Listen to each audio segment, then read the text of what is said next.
Would you like to hear a story for Naberus? One that I told my grandchildren when they were small. Very well.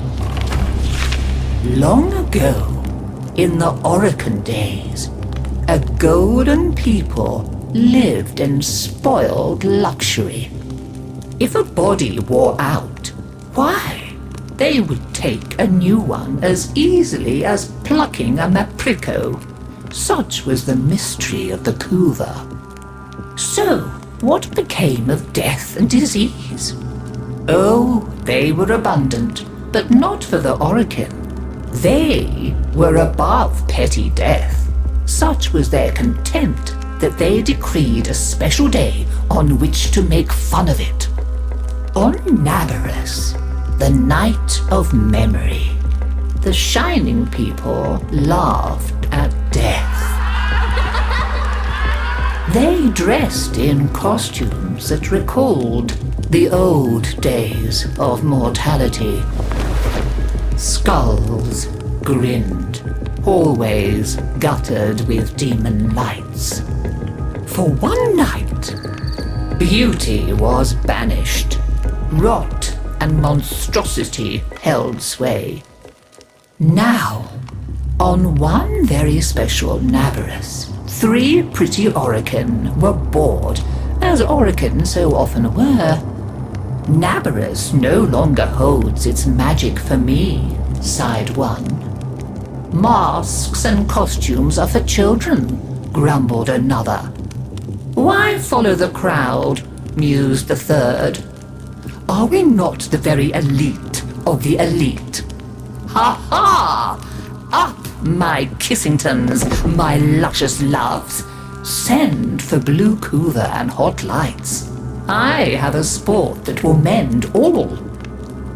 And in the corridor, behind a curtain, a solitary silent girl heard them and said nothing.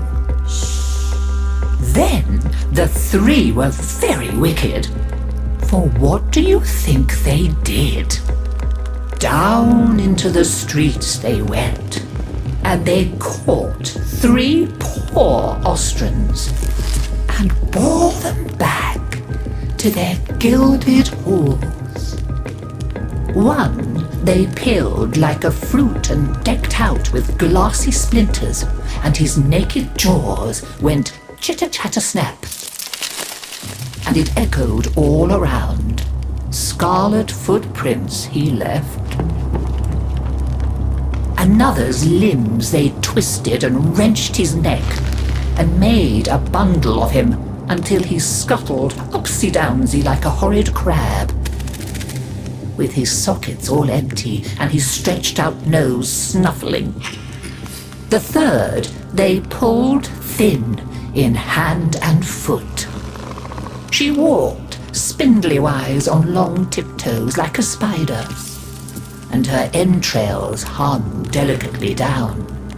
She whispered, split-tongued and hissing as she went. Fine costumes we've made, chortled the 3 Oricon. Let us now try them on and visit our friends. What shrieking there will be! Oh, our names will live forever in the court for such a prank as this. Now, the silent girl brought them their blue Kuva, so they could take on these twisted bodies for only a short time before returning to their own.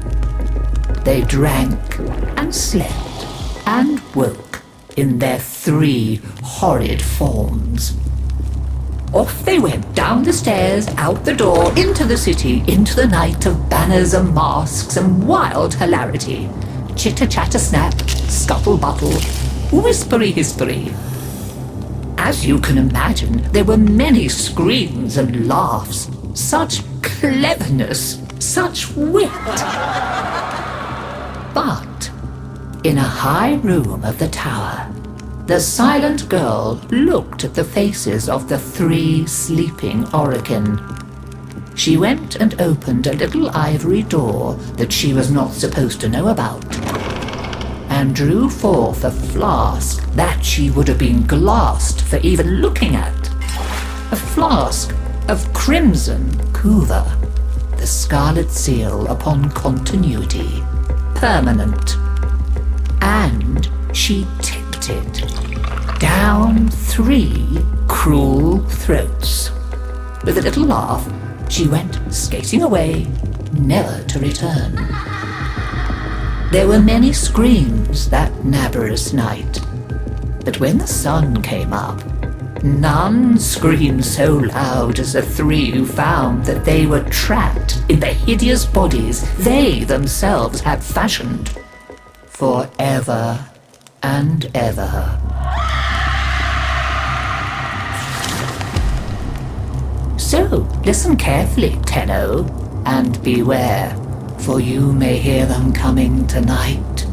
Whispery-hispery on long stalking bones, scuttle-buttle with his eyes all empty, and skinless, dripping-handed, chitter-chatter-snap. Happy Naberus!